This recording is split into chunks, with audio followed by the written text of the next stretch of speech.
top harpist or a top musician in the world. It's actually when you go beyond the instrument, when you become more than just a harpist, but for me, the harp is just a mean to express myself, to express the will of a composer that is either living or dead. But what I mean is like when you pass this certain level where it's not only harp, it's not anymore harp playing, it's music.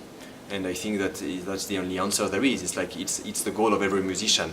We play an instrument, of course, but the instrument is just a way to get to the music, and nothing more, nothing less. So the harp is kind of it's a very old instrument in the idea, because it's the idea of strings that are tense on a bow, and then you play the strings and you have notes of music. But the harp in classical music became to maturity very late, actually in the beginning of the 19th century. Because before that, so you have to imagine a harp, it's like a piano that you put upside down.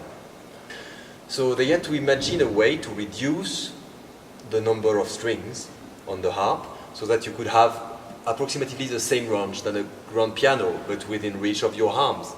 So in order to do so, they had to remove some notes, and basically they removed all of the black keys. So what is called sharp or flat does not exist on the harp without the pedals. And then you use the pedals to have the sharps or the flat. We have 7 pedals, one for every note of the scale, one for C, D, E, F, G, A, B, C, D, E, F, G, A, B, etc., etc. And then once you choose the pedal, it has 3 different positions. So for example, when I touch this one, this is the pedal that is corresponding to all of the Ds of the harp, la note Ré, the Ds. And so when I move the pedal, so you have 3 positions. You have the up position, which is the flat. And then you can push it one position down, and you have a little disc that turns here. And that shortens the length of the string. So from flat, D flat, the D becomes natural. Here all the Ds are flat, then I push the pedal one time, all the Ds become natural, and then all the Ds become sharp. So yeah, for me it was always very important to defend the original repertoire for the harp, because usually people have the tendency to think that the harp cannot play something different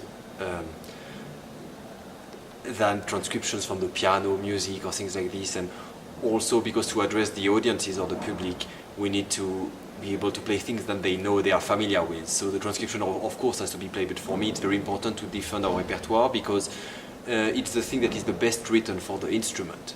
Usually the repertoire of the harp is written or composed by harpists themselves, and these are the people that know the instrument the best, so they know how to use the harp the best way, and then they can show the full range of possibility that the harp proposes. Bloomington is the biggest harp competition in the world. It's like, I would say, like Queen Elizabeth for the piano, or for, and so the repertoire is chosen between different things. It's in 4 rounds to begin with. So the 3 first rounds are just solo harp, and the last round is with orchestra.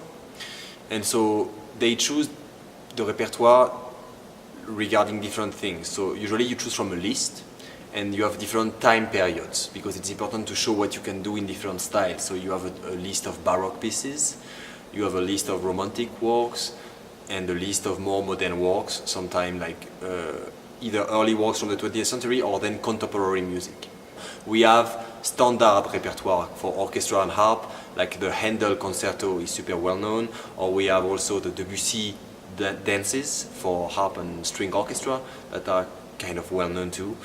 And so those are the 2 biggest or more well-known concerto for harp and orchestra, but then you have some others, and harpists know the Ginastera, for example, that I'm going to play here with Orquesta Filarmónica de Bogotá, is one of the most well-known concerto we have from the modern pieces.